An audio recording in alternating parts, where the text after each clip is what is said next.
My criminal uncle crashes the garden party on a 4-day drunk. Clears the nephews, clears the cousins. And he... How's it going? Hi, it's going good. You alright? Yeah. Is it nice to be back in the UK again? It is, yeah. I was hoping I'd be back sooner than later, and here I am, sure enough. And the last time you played was with Dave House, and he's playing the UK Revival Tour this year. Is there any chance we could see you on that soon? I don't think so. Oh. If I could arrange that, I definitely would have, because I know it's going to be a big one.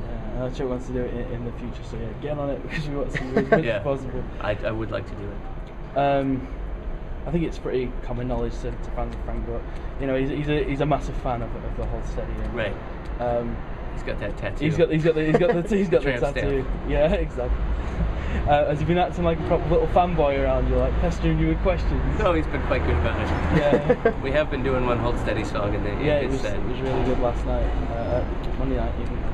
Yeah. You're selling your... Oh, this is your question. I shouldn't ask this. It's my question to these ones. Are you selling your book on the tour? I am, yes. Do you feel that's a good way to get it out there? Like, even though it's a musical show, do you think people are open to... I don't think there's... I mean, people aren't going to... The people who would be interested in it are the people who are fans of music, so I can't think of any other way that it would get out there. On one of your songs as well, sticking with literature, This Is Not a Pipe, you draw lyrics heavily from Nicole Strauss's... Is it Strauss? Is that how you pronounce it? Krauss. History of Love. What made you choose to do this? I'm part of this group, occasionally part of this group in Brooklyn called the Bushwick Book Club, which the premise is it's sort of a songwriter's circle where songwriters get this woman Susan Wong founded it, and she picks a book every month, and everybody who wants to participate reads it and writes a song or two about that book, and then they get together first Tuesday of the month at a club called Goodbye Blue Monday up in Bushwick and perform. I've got a copy of the book actually. Yeah, so it's so I've gotten a lot of songs from that. I got the Ballad of Hollis Mason is from that. A couple others, yeah. It's a really useful exercise. Yeah. It's an interesting way to read a book because you don't read it for the main plot points. You don't want to write it. You don't want to write a song that just elaborates what the plot of the book is. You try to look for these secondary characters or little red herrings or just little dangling bits that you can flesh out. So. Your music seems to be filled with a lot of like a storytelling element. Is there any other like writers or books you'd like to recommend that have influenced songs? There's a lot of Nabokov in it, especially in the last record. There's a lot of Nabokov references, period, in all of it, across the whole catalog. What else? I mean, I kind of want to leave it in there as just little treats for people to figure out as they go. Honestly, that's fair enough. Going back to the music, when do you reckon we'll see a follow up to Luck and Courage? I would say probably in the spring of next year. Realistically, I think I'll be home writing in July, and then hopefully I'm going to be on a little U.S. tour in August, and then in Germany and Europe proper in the early fall, and then back here in November, December. Ben said you were coming back. So.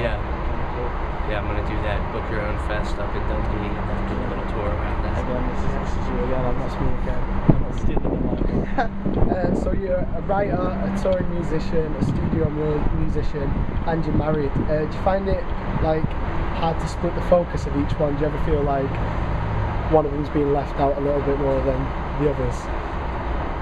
It's just a scheduling issue. Yeah. A lot of it's driven by the fact that this is my only source of income, so I have to do a certain amount of touring just to pay the rent and have some money in my pocket, keep myself fed. And then the rest usually sorts itself out.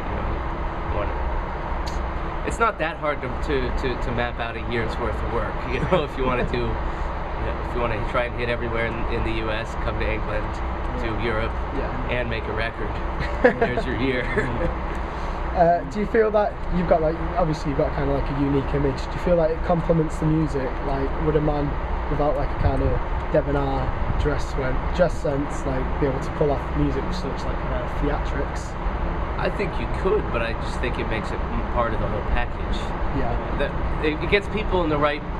Let me put it this way: when I get on stage, people have an idea that this is going to be already have an idea of what I'm going to be doing.